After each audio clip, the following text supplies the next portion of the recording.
E dali a 2 dias era a Páscoa e a festa dos pães ázimos. E os principais sacerdotes e os escribas buscavam como prenderiam com dolo e o matariam.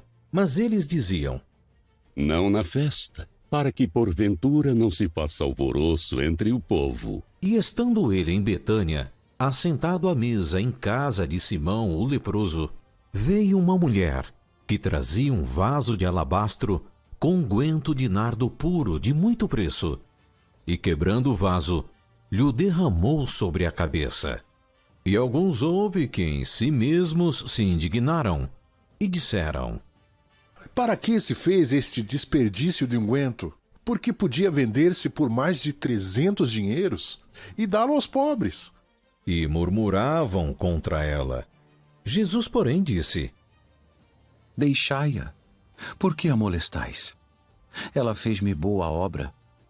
Porque sempre tendes os pobres convosco, e podeis fazer-lhes bem, quando quiserdes. Mas a mim, nem sempre me tendes. Esta fez o que podia. Antecipou-se a ungir o meu corpo para a sepultura. Em verdade vos digo que em todas as partes do mundo onde este evangelho for pregado, também o que ela fez será contado para a sua memória. E Judas Iscariotes, um dos 12, foi ter com os principais sacerdotes para lhe o entregar. E eles, ouvindo-o, folgaram e prometeram dar-lhe dinheiro. E buscava como o entregaria em ocasião oportuna. E no primeiro dia dos pães ázimos, quando sacrificavam a Páscoa, disseram-lhe os discípulos: aonde queres que vamos fazer os preparativos para comer a Páscoa? E enviou 2 dos seus discípulos e disse-lhes: ide à cidade, e um homem que leva um cântaro de água vos encontrará. Segui-o, e onde quer que entrar, dizei ao senhor da casa: o mestre diz, onde está o aposento em que hei de comer a Páscoa com os meus discípulos? E ele vos mostrará um grande cenáculo mobiliado e preparado. Ali, preparai-a para nós. E saindo seus discípulos, foram à cidade, e acharam como lhes tinha dito, e prepararam a Páscoa. E chegada a tarde, foi com os 12. E quando estavam assentados a comer, disse Jesus: em verdade vos digo que um de vós que comigo come, há de trair-me. E eles começaram a entristecer-se e a dizer-lhe um após outro: sou eu? Sou eu? É um dos 12 que põe comigo a mão no prato. Na verdade, o Filho do Homem vai, como dele está escrito. Mas ai daquele homem por quem o Filho do Homem é traído. Bom seria para o tal homem não haver nascido. E comendo eles, tomou Jesus pão e abençoou, o partiu e deu-lhe, e disse: tomai, comei, isto é o meu corpo. E tomando o cálice e dando graças, deu-lhe, e todos beberam dele. E disse-lhes: isto é o meu sangue, o sangue do Novo Testamento, que por muitos é derramado. Em verdade vos digo que não beberei mais do fruto da vide, até aquele dia em que o beber, novo, no reino de Deus. E tendo cantado o hino, saíram para o Monte das Oliveiras. E disse-lhes Jesus: todos vós esta noite vos escandalizareis em mim, porque está escrito: ferirei o pastor e as ovelhas se dispersarão. Mas depois que eu houver ressuscitado, irei adiante de vós para a Galiléia. E disse-lhe Pedro: ainda que todos se escandalizem, nunca porém eu. Em verdade te digo que hoje, nesta noite, antes que o galo cante 2 vezes, 3 vezes me negarás. Mas ele disse com mais veemência: ainda que me seja necessário morrer contigo, de modo nenhum te negarei.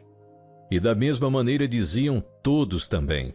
E foram a um lugar chamado Getsêmane, e disse aos seus discípulos: assentai-vos aqui, enquanto eu oro. E tomou consigo a Pedro e a Tiago e a João, e começou a ter pavor e a angustiar-se. E disse-lhes: A minha alma está profundamente triste, até a morte. Ficai aqui e vigiai. E tendo ido um pouco mais adiante, prostrou-se em terra e orou para que, se fosse possível, passasse dele aquela hora. E disse: Abba, Pai, todas as coisas te são possíveis. Afasta de mim este cálice. Não seja, porém, o que eu quero, mas o que tu queres. E chegando, achou-os dormindo, e disse a Pedro: Simão, dormes? Não podes vigiar 1 hora? Vigiai e orai, para que não entreis em tentação. O espírito, na verdade, está pronto, mas a carne é fraca. E foi outra vez e orou, dizendo as mesmas palavras. E voltando, achou-os outra vez dormindo, porque os seus olhos estavam pesados, e não sabiam o que responder-lhe. E voltou terceira vez, e disse-lhes: Dormi agora e descansai. Basta! É chegada a hora. Eis que o Filho do Homem vai ser entregue nas mãos dos pecadores. Levantai-vos. Vamos. Eis que está perto o que me trai. E logo falando ele ainda, veio Judas, que era um dos 12, da parte dos principais sacerdotes, e dos escribas e dos anciãos, e com ele uma grande multidão com espadas e varapaus. Ora, o que o traía tinha-lhes dado um sinal, dizendo: Aquele que o beijar, esse é. Prendei-o e levai-o com segurança. E logo que chegou, aproximou-se dele e disse-lhe: Rabi, Rabi. E beijou-o, e lançaram suas mãos sobre ele e o prenderam. E um dos que ali estavam presentes, puxando da espada, feriu o servo do sumo sacerdote e cortou-lhe uma orelha. E respondendo Jesus, disse-lhes: Saístes com espadas e varapaus a prender-me como a um salteador? Todos os dias estava convosco, ensinando no templo, e não me prendestes. Mas isto é para que as Escrituras se cumpram. Então, deixando-o, todos fugiram. E certo jovem o seguia, envolto em um lençol sobre o corpo nu. E os jovens lançaram-lhe a mão. Mas ele, largando o lençol, fugiu deles nu. E levaram Jesus ao sumo sacerdote, e ajuntaram-se todos os principais sacerdotes, e os anciãos, e os escribas. E Pedro o seguiu de longe até dentro do pátio do sumo sacerdote, e estava sentado com os servidores, aquentando-se ao fogo. E os principais sacerdotes e todo o concílio buscavam algum testemunho contra Jesus para o matar, e não o achavam, porque muitos testificavam falsamente contra ele. Mas os testemunhos não eram coerentes. E levantando-se alguns, testificaram falsamente contra ele, dizendo: Nós ouvimos-lhe dizer: Eu derrubarei este templo, construído por mãos de homens, e em 3 dias edificarei outro, não feito por mãos de homens. E nem assim o seu testemunho era coerente. E levantando-se o sumo sacerdote do Sinédrio, perguntou a Jesus, dizendo: Nada respondes? Que testificam estes contra ti? Mas ele calou-se e nada respondeu. O sumo sacerdote lhe tornou a perguntar e disse-lhe: És tu, ó Cristo, Filho do Deus bendito? Eu o sou. E vereis o Filho do Homem assentado à direita do poder de Deus, e vindo sobre as nuvens do céu. E o sumo sacerdote, rasgando as suas vestes, disse: Para que necessitamos de mais testemunhas? Vós ouvistes a blasfêmia. Que vos parece? E todos o consideraram culpado de morte.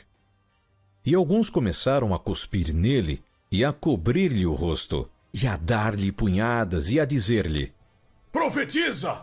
E os servidores davam-lhe bofetadas. E estando Pedro embaixo no átrio, chegou uma das criadas do sumo sacerdote, e vendo a Pedro, que se estava aquentando, olhou para ele e disse: Tu também estavas com Jesus, o Nazareno. Não o conheço, nem sei o que dizes. E saiu fora ao alpendre, e o galo cantou. E a criada, vendo-o outra vez, começou a dizer aos que ali estavam: Este é um dos tais. Mas ele o negou outra vez. E pouco depois os que ali estavam disseram outra vez a Pedro: Verdadeiramente tu és um deles, porque és também galileu, e tua fala é semelhante. E ele começou a praguejar e a jurar: Não conheço esse homem de quem falais. E o galo cantou segunda vez. E Pedro lembrou-se da palavra que Jesus lhe tinha dito: Antes que o galo cante 2 vezes, 3 vezes me negarás. E pensando nisto, chorou.